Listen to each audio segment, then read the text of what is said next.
ASI की सर्वे के माध्यम से सच्चाई बाहर आएगी कि आज माननीय उच्च न्यायालय ने जो एएसआई को सर्वे का आदेश दिया है उसका स्वागत करता हूं। निचली अदालत ने जो निर्णय दिया था, मैं समझता हूं उसी निर्णय की पुनरावृत्ति माननीय उच्च न्यायालय ने की है। मैं समझता हूं कि माननीय न्यायालय के आदेश के बाद सारी स्थिति स्पष्ट हो गई है और सभी पक्षों को इसको स्वीकार करना चाहिए।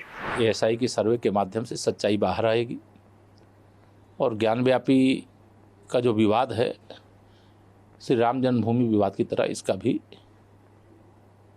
निर्णय होगा, निस्तारण होगा और शिव भक्तों की जो मनोभावना है, मनोकामना है, वो पूर्ण होगी।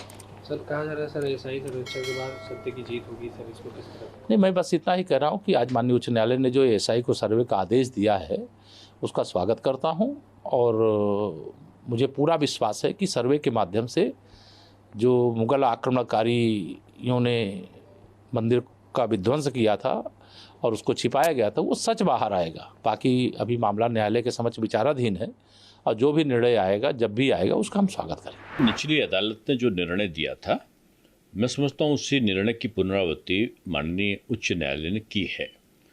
एक सामान्य प्रक्रिया होती है, जब कोई भी विषय न्यायालय के संज्ञान में आता है तो न्यायालय तथ्य मांगता है और तथ्यों का संकलन की जो प्रक्रिया है उसकी एक कड़ी के रूप में एएसआई का सर्वे है।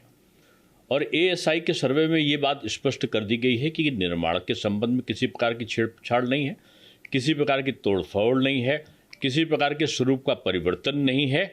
तो एक सामान्य तथ्यात्मक परीक्षण है एएसआई के द्वारा। मैं समझता हूँ कि माननीय न्यायालय के आदेश के बाद सारी स्थिति स्पष्ट हो गई है और सभी पक्षों को इसको स्वीकार करना चाहिए। और न्यायालय पर इसलिए भरोसा लोगों का और भी ज़्यादा करना चाहिए कि भारत की जो न्यायिक प्रक्रिया है पूरी दुनिया उसका लोहा मानती है, निष्पक्ष है और समय समय पर तमाम निर्णय ऐसे भी दिए हैं जो सभी पक्षों के लिए लाभकारी बने हैं।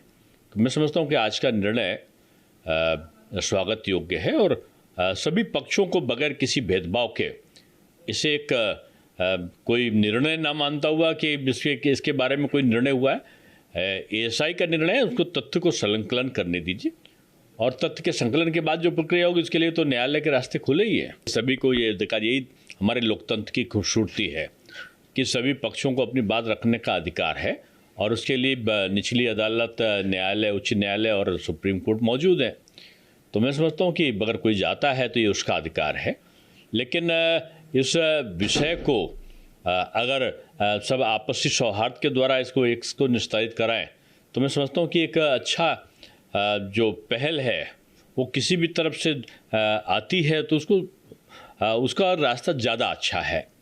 इसका बीच का रास्ता निकालना चाहिए लोगों को, बजाय हाई कोर्ट के, और ये आपस में मिलकर इसका निर्णय हो तो ज़्यादा बेहतर होगा। ये बात सीएम योगी आदित्यनाथ ने कही थी, लेकिन ये कोई किसी का बयान नहीं हो सकता, इसका फैसला सिर्फ न्यायालय कर सकता है।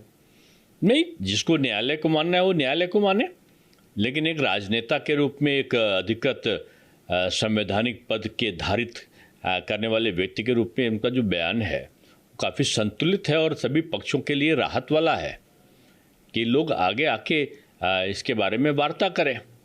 देखिए, हर चीज़ है, अगर कोई ऐतिहासिक तथ्य में कोई गड़बड़ियाँ हैं तो ज़रूरी नहीं है कि इसके लिए वर्तमान के लोग दोषी होंगे, लेकिन उसको सुधारा जा सकता है वर्तमान के लोगों के द्वारा। तो मैं समझता हूँ कि जो भी वार्ता होती है वही सबसे बेहतर रास्ता होता है। लेकिन फिर भी अगर कोई माननीय उच्चतम न्यायालय के समक्ष जाना चाहता है तो ये उसका अधिकार है।